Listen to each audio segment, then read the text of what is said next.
dokter sama tim kuasa hukum mungkin seperti apa sih tadi persidangan tadi tampak sepertinya tuh sedikit membara ya tadi di dalam persidangan sendiri gimana dok? Iya. Jadi akhirnya saya datang sebagai saksi persidangan ya, karena selama ini kan saya juga nggak boleh membeberkan barang bukti. Betul.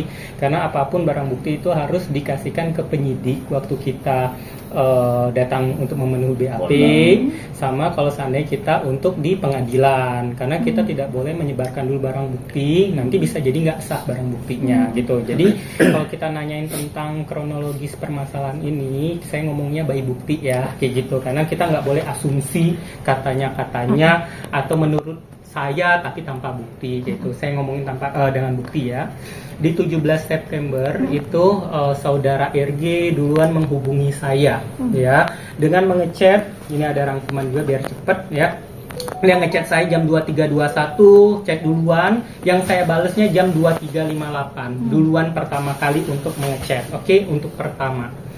Kedua, lagi-lagi dia duluan lagi yang ngechat di 18 September. Kalian ngelihat ini dengan ini ya, dengan bukti terlampir ya, tanpa ada kebohongan ya yang saya bacakan ini. Dan juga tadi sudah di muka persidangan saya sampaikan. Untuk yang kedua kali duluan lagi ngechat jam 00.07. Bayangkan jam 12 malam ngechat saya. Lagi sibuk nggak? Apa ngantuk? Mau teleponan? Ah kangen. Jam 12 malam ngechat duluan. Nggak saya bales. Oke. Lalu berikutnya dianya mengechat via IG, DM IG ya, via DM IG dia ngechat duluan lagi jam tanggal 25 September untuk ketiga kalinya duluan. Oke. 25 September jam 00.15 aku WA dia chat seperti itu. Akhirnya saya balas dong 25 September. Teteh iya, saya jawab jam 7 paginya. Karena dia ngechat sebelumnya jam 00.15. Akhirnya langsung nih dia telepon. Nggak saya bales. Nggak saya angkat. Terbukti ya, nggak saya nih teteh iya nggak saya angkat. Oke, jadi supaya kelihatan siapa yang berperan aktif di sini. Lalu saya telepon loh balik karena sebelumnya ada telepon dari dia, nggak diangkat. Telepon lagi nih jam 12.57-nya, 2 jam setelahnya, nggak saya angkat. Tidak ada saya jawaban untuk melakukan apapun. Oke, selesai. Itu tadi 25 September, 27 September ngechat lagi duluan. Aku telepon kok nggak nyambung. Terbukti duluan keempat kalinya. Oke. Dan nelpon jam 27 September, aku telepon kok nggak nyambung. Saya bales lah dengan video call di sini, ya. Ini dia curhat-curhat karena ini di tanggal 27 September. Isinya curhatan-curhatan. Lalu di 11 Oktober ngechat lagi duluan. Oke, benar ya. Kalian bisa melihat ya. Untuk kelima kalinya, harus kalian garis bawah, untuk kelima kalinya dia duluan lagi yang meng-approach saya duluan. Oke. Tapi apa? Tidak saya balas. Oke. Di tanggal 27 Oktober siapa yang duluan lagi? Dia lagi. Tapi ada saya angkat? Tidak. Bukti ya, ada bukti ya. Oke, nggak bisa dihubungin teleponnya, lagi apa? Dia bilang seperti itu. Saya kirimlah foto. Kalau nggak salah ini saya lagi di PIM, kayak gitu. Terus dia jawab, oh ini di PIM. Kamu yang harus telepon. Oke, akhirnya terjadilah video call. Disinilah yang pembahasan dia pengen banget ketemu sama Nikita Mirzani. Bagaimana cara ketemu sama Nikita Mirzani? Saya bilang kalau mau ketemu sama Nikita Mirzani itu nggak mau ketemu secara langsung. Kan sudah saya beberkan tadi di persidangan. Dia sudah trauma ketemu secara langsung, tapi akhirnya cuma konten-konten aja, nggak menghasilkan pekerjaan untuk dia. Jadi kalau seandainya sudah pasti ngomongin pekerjaan kayak gitu, baru ketemu sama dia. Jadi kata Nikita Mirzani, kalau mau ketemu sama dia itu kasih aja nomor timnya dia, kayak gitu. Di situ juga ada pembahasan tentang ngomongin pengen ketemu Nikita Mirzani, ngomongin tentang review-review skincare, bahas tentang gaji karyawan, bahas tentang manajer R&D produk tuh gimana, gajinya berapa, produk kita tuh biar bagus, biar selalu ngecek quality produk. Karena yang kalian ketahui, waktu itu kan lagi hangat-hangatnya isu tentang review skincare, benar kan? Ya. Tentang isu-isu overclaim, berarti kan yang ngecek quality control di klinik ataupun tempat perusahaan kita itu namanya kan R&D, dia yang ngecekin untuk produk-produk. Di situ saya bilang ke dia, terus dianya duluan nih, dia yang pertama kali dia bilang, Ki kalau malam ini ketemu Niki aja bisa nggak kira-kira sama kamu juga? Kita ngomongin by bukti ya. Dia duluan yang pengen ketemu sama Nikita Mirzani, gimana caranya, dan sama kamu juga, berarti sama saya. Saya bilang dia nggak mau ketemu kalau nggak pasti soal yang tadi teh. Mira Hayati mengubah pola pikir Nikita Mirzani, maksudnya karena sebelumnya pernah juga ada udah konten-konten bully rumah kayak gitu, akhirnya nggak jadi kayak gitu. Jadi Nikita Mirzani udah nggak mau lagi, ataupun dengan ada seseorang juga sudah konten-konten kayak itu nggak jadi brand ambassador, sudah diumumin brand ambassador tapi nggak jadi kayak itu. Jadi Nikita Mirzani udah pasti dulu lah kayak gitu, udah deal-dealannya gimana. Nah, ya udah pasti. Dia bilang baiknya gimana. Akhirnya karena dia tanya baiknya gimana, dia udah tahu dia nggak mau ketemu langsung, saya nggak sekonyong-konyongnya ngasih nomor Mail, itu atas permintaan dia. Saya kasih nomor Mail. Oke. Aku nggak enak chatnya gimana, ya udah nanti ku coba, makasih Oki. Chat aja, dia itu penggantinya Niki, bilang aja silaturahmi sama Niki. Dia bilang silaturahmi, saya bilang silaturahmi sama Niki. Terus sudah di tanggal 3 November dia duluan yang menelpon saya. Di 3 November ini otomatis yang keberapa kali, yang ke-7 kali dia duluan. Tidak pernah sejarahnya saya yang duluan menghubungi. Oke. 3 November dia ngechat, nge-nelpon, nggak saya angkat, akhirnya Oki telepon, saya jawab lagi 6 jam kemudiannya baru saya jawab iya teh. Kayak gitu. Oke. Di tanggal 13 November dia menghubungin saya duluan lagi. Oki di mana? Benar? Untuk yang ke-8 kalinya. Oke, dia duluan. Oki di mana? Ketemuan yuk, aku ke rumah kamu.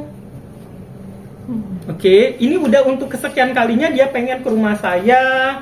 Terus saya persingkat biar kalian nggak capek nunggunya, biar kalian tuh melihatnya dengan bukti. Pokoknya di sini dia pengen ketemu, pengen ke rumah. Lalu saya bilang lagi untuk Oki, aku nggak enak-enak banget chat Mailnya Ki, biar Oki bisa temenin. Besok gimana? Katanya kayak gitu. Oke. Akhirnya dia tanya, Oki, ini Mail nanya kayak gini, sama mau ketemu nanti kepentingannya apa? Oki, aku jawabnya apa? Saya bilang apalagi? Silaturahmi lagi.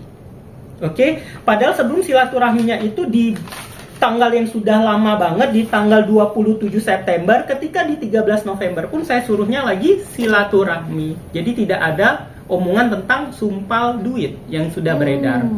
Makanya saya bilang, coba kasih bukti aja satu yang mengatakan, saya bilang, sumpal mulut Nikita pakai duit.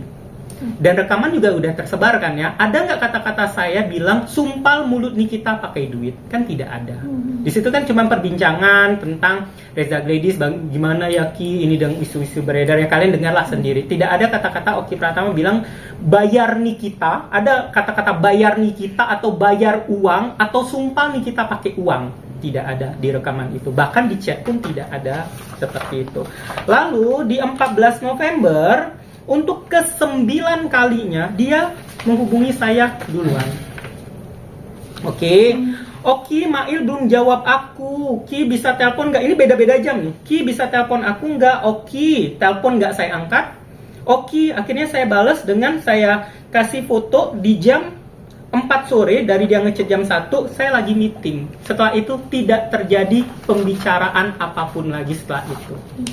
Oke, itu untuk kronologis yang ditanya-tanya selama ini. Dokter Oki ini apa sih perannya? Dokter Oki ini gimana sih kronologisnya? Selama ini saya diam karena saya nggak mau. Ya saya lebih berpikirnya takutnya kalau sudah dibeberin di awal, takutnya nanti udah ada karangan-karangan lain. Jadi supaya jebret langsung apa nih di muka persidangan seperti itu. Oke. Udah, kalau seandainya kalau ditanya, saya nggak ada menerima dana sedikit pun, ya, nggak ada menerima dana sedikit pun, nggak menerima manfaat juga dari masalah ini, kayak gitu. Jadi ya apa, kayak gitu. Malah, kalau jujur, saya merasa dirugikan, diseret-seret masalah ini, karena balik lagi kalian udah melihat pihak sana yang meminta tolong ke saya, yang ujung-ujungnya gara-gara dia memaksa saya untuk minta tolong, akhirnya terseret saya di masalah ini, kayak gitu. Kalau jujur, saya menyesal sekali jadinya menolong seperti ini, kayak gitu. Maka dari itu, kan lu udah dikasih nomor Mail, ya lu berhubungan sama Mail aja. Kenapa setelah dikasih Mail itu masih juga menghubungi saya? That's why akhirnya saya masih follow up Nikita Mirzani untuk memastikan mereka ini udah selesai atau belum sih, kayak gitu. Yang saya tahu dari pihak sebelah, dari pihaknya Nikita, dia akan mendapatkan pekerjaan seperti itu. Mungkin ada tambahan dari Bang Sunan dan Bang Nafa. Tapi dok, mungkin maaf di persidangan sebelumnya kan saksi Reza kan nama dokter selalu disebut-sebut nih. Ya, Dibobot. untuk sebelum ketemu sama Mailnya kan saya dulu. Benar. Itu gimana dok, tanggapan dokter sendiri kan sebagai istilahnya sumber utama nih? Ya, maksudnya oleh Reza Gladys. ceritanya ada sayanya gitu. Yaitu dia saya bilang tadi kenapa ada nama saya tersebut, karena kronologisnya tadi Dr. Reza Gladys mencari-cari saya terus kayak gitu, meminta tolong. Kenapa kok dia minta tolong dokter sih, kayak gitu. Karena memang seperti di muka persidangan tadi saya bilang, saya dengan beliau itu sebenarnya tidak ada masalah. Bahkan sampai sekarang pun kalau ditanya ada nggak dokter masalah sama Dr. Reza Gladys, ataupun misal sudah ketok palu nanti mau musuhan atau enggak kok. Maksudnya dalam artian saya tidak ada masalah sama beliau, kayak gitu. Kalau ditanya sekarang kecewa, ya cukup kecewa gitu. Tapi kalau mau musuhan ataupun apa, saya anggap saya nggak mau punya musuh, kayak gitu. Itu saja. Dokter tadi Padahal dokter lebih kenal dulu Reza Iya, Gladys tadi kan sama sudah kita saya ya. bilang kan di tahun 2018. 2018. Iya. Benar. Bahkan sudah sempat liburan bareng juga waktu itu, pernah ke Jerman. Tapi publik melihatnya, maaf ya, dokter lebih condong ke NM itu. Iya, gitu. karena kan dengan Nikita Mirzani, apalagi sekarang kan udah semakin dekat, apalagi kalau permasalahan anak kayak gitu. Nikita Mirzani kan single parent, kadang dia nanyain tentang masalah anak gimana nih dok, kayak gitu. Apalagi sekarang kan sama-sama punya anak, saya juga kan, jadi saya kadang saling sharing tentang anak kayak gitu. Dok, tadi sedikit tidak nyaman saat dicecar JPU sendiri, gimana dok? Tadi Ya, nggak ada masalah. agak sedikit gelagapan juga kak. Selagi kita ngomongin dengan yang benar, apa yang sesuai faktanya, ya tinggal jawab saja. Ada tekanan nggak sih dok? Dokter merasa sendiri tadi ketika jadi saksi di depan? Enggak sih, kayak gitu. Hanya saja kan mungkin terjadi perseteruan ya antara dua kubu kayak gitu. Saya juga ya menikmatin saja kayak gitu. Apa yang saya tanya, apa yang ditanya saya jawab seperti itu. Dengan permasalahan ini agak terganggu nggak dengan usaha dokter? Ya cukup, saya ngerasa kayak ya diseret-seretnya saya nggak suka aja, karena ada framing-framing yang kadang dikatakan Bang Naha sama Bang Sunan, saya selalu di framing sindikat. Dan sindikat tuh framingnya jelek banget ya.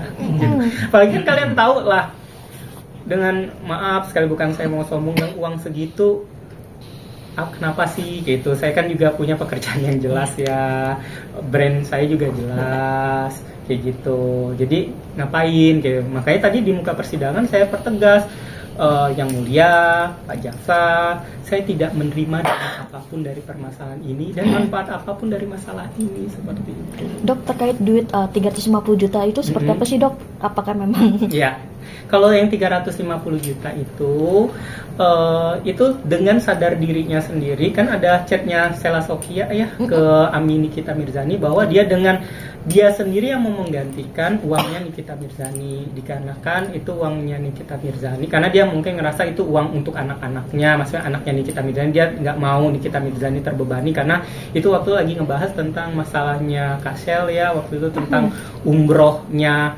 Ya kalian tahu ya yang berita viral itu, menurut pengakuan Nikita Mirzani mengeluarkan uang itu untuk bayar lawyer untuk masalah itu, terus juga ada masalah demo, terus juga ada masalah untuk media lain-lain kayak gitu, untuk mengangkat kalau seandainya ini terjadi dugaan penistaan agama kayak gitu. Nah, ketika saya bercerita itu, saya nggak ada sama sekali minta uang ke Kak Sel ataupun, dan itu pun juga diakuin juga di chat juga, dia mengganti sendiri kayak gitu. Inisiatif dari kan ada kan SS. bukti chatnya kan terlampir kayak gitu.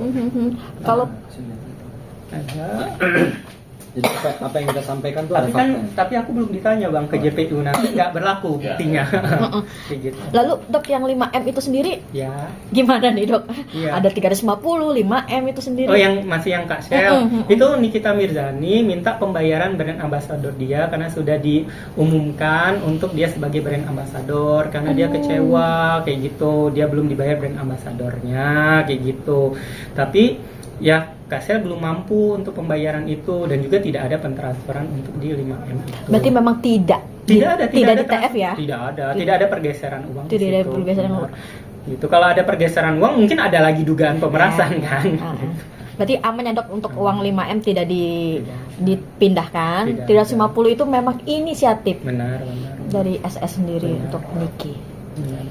Ada lagi pertanyaan atau mau tambahkan Silakan, tadi? Bang Ahmad, mungkin Sebagai lawyer tadi setelah sidang mungkin selesai ada pengen bisa nggak sih untuk dokter Oki melaporkan dokter S karena kan namanya sudah disebut-sebut ini di dalam Ya. persidangan. Pertanyaan ini pertama-tama bahwa dari awal perkara dokter Oki ketika menunjuk kami sebagai kuasa hukum, sepastinya kami sudah melakukan konsultasi, pemeriksaan berkas dan lain sebagainya.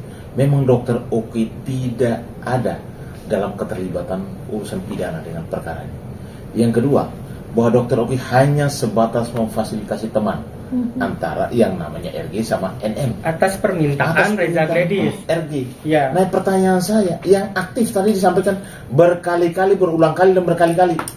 Itu yang menghubungi itu adalah RG sendiri kepada dokter Oki untuk supaya bertemu sama NM. Nah, dokter Oki sendiri sudah memberikan nomornya mail supaya berkomunikasi. Jadi yang di sini saya mau sampaikan bahwa dokter Oki hadir di sini sebagai saksi. Kategori saksi adalah menyampaikan apa yang dia tahu, yang dia lihat, dan dia dengar, bahkan yang melalui chat WA. Dan itu sudah disampaikan kepada sidang NM tadi. Faktanya bahwa dalam hal transaksional antara RG sama NM tidak pernah melibatkan dokter Oki. Apalagi dokter Oki menerima uang sepeser pun. Tadi beliau sudah menyatakan berkali-kali tidak ada menerima uang sepeser pun dari yang namanya NM atau RG. Sehingga jangan bawa-bawa, jangan seret-seret namanya dokter Oki dalam urusan pidana.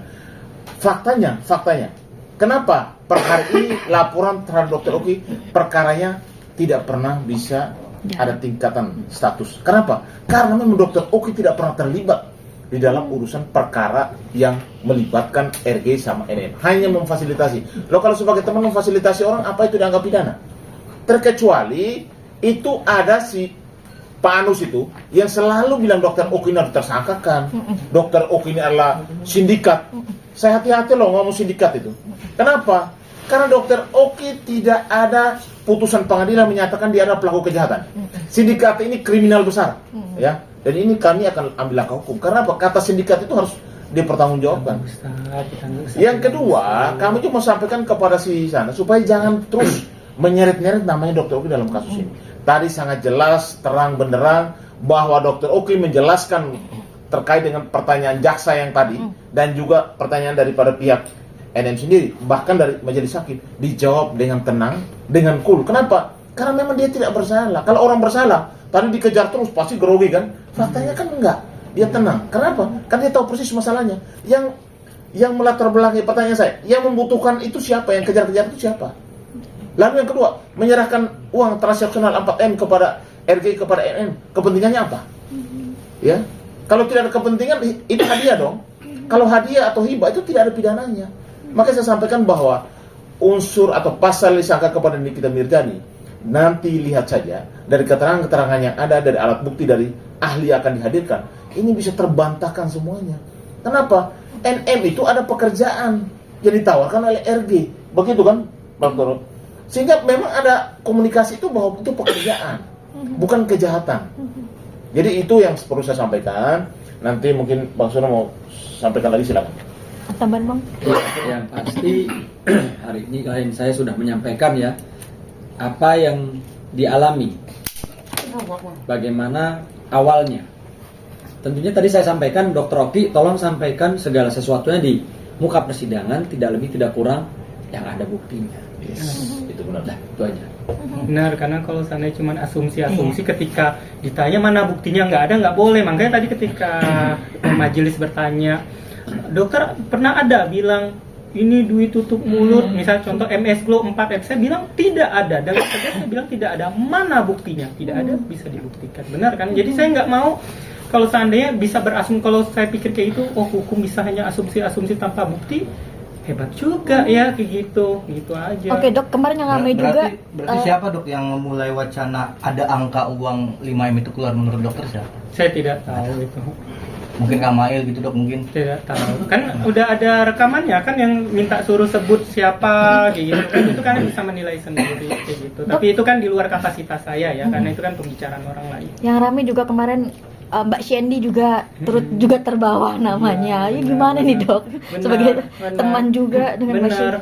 Yang pastinya saya tidak ada mau mengkonfirmasi yang bagaimana, tapi kan mengkonfirmasi langsung ke muka persidangan. Saya bilang ya tidak ada gitu, ada saya terlepasnya kalau ada transferan atau enggak saya tidak tahu kayak gitu. Yang pasti yang saya yakin mungkin juga tidak ada, karena itu kan berarti transaksi antara Shandy sama Nikita. Tapi yang saya bisa pastikan kan misalnya ditanyanya saya yang ngomong kayak gitu. Saya bilang tidak ada pembicaraan, saya bilang Nikita Mirzani itu dibayar 4M untuk tutup mulut kayak gitu. Tidak ada kayak gitu. Dok, mengenai produk RG yang katanya nggak lulus Bepom, gimana dok? Mungkin tanggapannya dok? Ya itu berarti kan saya juga nggak enak, karena kan itu sejawat saya. Itu mungkin ya seperti tadi muka persidangan, biarlah ahli Bepom yang mengatakan, atau kalian bisa lihat situs Bepom saja gitu. Dok, tadi juga ketika after jadi saksi dicecar oleh tim SS. Sampai terucap kata-kata yang kurang pantas. Dokter juga tadi mungkin dengar juga ya. Gimana dok, artinya ya Gak apa-apa, saya kan kalian melihat track record saya, ada nggak dari kisruh ini dari tahun lalu, ada nggak satu kali saja saya membalas di media sosial saya, ada nggak? Ataupun kalian kejar saya, kalian, dokter tanggapan ini ada nggak? Saya selalu bilang apa? No comment, saya nggak mau kayak gitu. Karena menurut saya gini, kalau ada dua kubu yang sedang bermasalah, ataupun dua orang yang bermasalah, kalau satu terus cut, yang satu cut, gak selesai ini masalah. Tapi kalau seandainya satu cut, yang satu ya udah diem, ya udah selesai, karena nggak saling jawab-jawaban kayak gitu. Ya udah, jadi ya saya berharap kalau seandainya sudah terserah mau sampai kapan nggak apa-apa. Yang penting sayanya ya sudah cukup biasa saja kayak gitu. Tidak ingin, karena kan tadi melontarkan kata-kata yang tidak pantas ke dokter. Oke, aja. gimana? Itu yang kadang Bang Sunan, Bang Naha yang kadang gemes punya klien kayak saya. Dokter ini sudah masuk unsurnya, laporin dokter ini kan sudah ada wajah dokter di kali ini sudah masuk banget. Saya pasti nggak mungkin. Udah bang, biarin aja. Mereka yang gemes sebenarnya. Tapi setelah kita pikir-pikir ya, karena yang ngomong itu kan bukan manusia ya, iya kan? Jadi buat apa kita lapor? Masa kita mau lapor ke kebun binatang, ya kan? Berarti sudah, artinya tidak mau membawa ke ranah. Biarin aja, karena kan hidup itu nggak ada yang selalu yang pro ke kita. Dia dibayar untuk itu, kasih dia kerja. Kita berdoa aja, Jadi semoga untuk semuanya kasih tenang, berdoa sama agama yang masing-masing, nggak usah sama Allah, semoga semuanya punya kelapangan dada. Jadi inilah kebaikan dokter Oki. Yes. Kami sebagai kuasa hukum itu gemas juga, karena orang nyerang, menyeret dia, menjatuhkan nama baiknya di publik, dan semua kami sudah data, baik ITE-nya, baik pidana umumnya, semua kami sudah ada, dan nama-namanya sudah ada di kami. Tinggal beliau bilang hajar, kami hajar. Sebenarnya Ya kan? beliau ini sudah menyodorkan surat untuk pelaporan, Iya. tinggal saya tanda tangan. Udah saya selesai. nggak bisa bang, biarin Tapi aja. jangan salah, manusia itu ada batasnya. Lo terus-terusan, ya, kami ingatin, lo terus-terusan, semua orang bisa berubah pikiran. Betul lah, namanya manusia ya. Jadi kami ingatkan, cukup sudah ya keterangannya Dr. Oki di pengadilan sudah membantah semua isu informasi hoax yang terjadi di dunia maya. Mudah-mudahan orang-orang yang bicara di dunia maya tersebut terus berpikir kembali ke manusia dunia nyata. Jangan terus ke dunia maya, apalagi mengintervensi penegak hukum. Lu siapa? Lu siapa mengintervensi penegak hukum? Ya, ketemu aja kita itu loh, nggak usah di belakang layar terus. Klien kami baik hati. Tapi kami belum tentu baik hati. Oke, Dokter Dok. Oki, mungkin Dok bisa Dok. Semenjak mencuatnya kasus ini dengan dokter Reza sendiri Ya. cukup dinginkan dan tadi sempat bertemu Pak atau gimana? Nggak sempat ketemu kayak gitu. Kalau untuk hubungan sejauh ini belum ada pertemuan, belum ada kontak gitu. Tapi kan nggak tahu kitanya ke depan, bukan berarti saya menutup diri atau menutup komunikasi, karena balik lagi hablum minanas ya, kita sesama manusia. Tapi juga saya nggak tahu juga pihak sana, yang saya lihat juga pihak sana dengan saya kayak gitu sebenarnya tidak ada masalah gitu. Nggak ada juga pernah menyerang saya secara personal yang saya lihat ya, kayak itu beliau tidak ada, karena beliau juga cukup gentle sih, maksudnya kalau beliau, khususnya beliaunya ya, bukan pengacaranya ya gitu. Kalau beliaunya nggak ada yang menyerang personal saya, menyerang ini, nggak ada, cukup fair sih kayak gitu. Dia mengikuti untuk persidangan. Dok. Keinginan bertemu langsung nanti Dok, ada keinginan Ya, seperti itu? kita nggak tahu ya, kita nggak tahu namanya hati manusia. Mungkin ketemu, apalagi kita sama-sama dokter, sejawat ketemu nggak sengaja di, misalnya lagi ada pertemuan ataupun lagi ada acara, ya kita nggak tahu. Masa ketemu terus sayanya musuh-musuhan gotong, enggak, saya nggak pernah. Orang aja yang banyak punya masalah sama saya, misalnya ada pernah menghina saya ataupun apa, bisa loh saya itu memaafkan, ketemu lagi kayak biasa aja kayak gitu. Dok, mungkin penampilan dari NM kelihatan stylish, lagi Kan selalu gimana seperti tanggapannya? itu ya, kalian bisa tahu ya, selalu seperti itu, selalu. Gimana Dok, artinya ketemu Nikita kemarin hari ini? Karena kan sebelumnya dokter kan memang absen dari Datang, kalian nggak lihat saya datang. Ya, waktu pertama waktu yang kemarinnya lagi. Datang, saya tuh nggak pernah absen sekalipun. Kalau kalian nanya mana Dok videonya, saya ada kayak gitu. Yang kemarin kenapa saya nggak datang? Iya. Karena saya sebagai saksi untuk di persidangan. Kalau sebagai saksi di persidangan, untuk misalnya contoh hari ini, saya itu tidak boleh mendengar kesaksian orang lain. Jadi saya tidak boleh masuk di dalam ruangan persidangan. Jadi saya cuma boleh, saya datang waktu itu nyamperin Niki ke belakang. Ada kok videonya. Setelah itu saya pulang karena saya tidak boleh mendengar kesaksian orang lain. Makanya kalau kalian wartawan pasti sebelum persidangan ditanya, ada nggak saksi yang di sini? Kalau ada saksi boleh keluar dulu kayak gitu, seperti itu. Ngomongin apa Dok pas nyamperin Niki? Pasti bilang, Ami kangen kayak gitu. Kuat ya Ami. Iya dokter aku kangen, lebih kayak gitu sih. Dok, berarti sudah lega ya, artinya sudah mengeluarkan segala mungkin bukti-bukti apa yang dokter sekarang sempat tahan-tahan. Benar, karena kan kita berbicara bukti itu ketika memang di tempatnya. Jangan sampai nanti buktinya nggak berlaku karena sudah dibeberkan kayak gitu. Ya, betul. Oke. Cukup ya? Oke, cukup. Terima kasih ya rekan-rekan wartawan ya, terima kasih supportnya selama ini.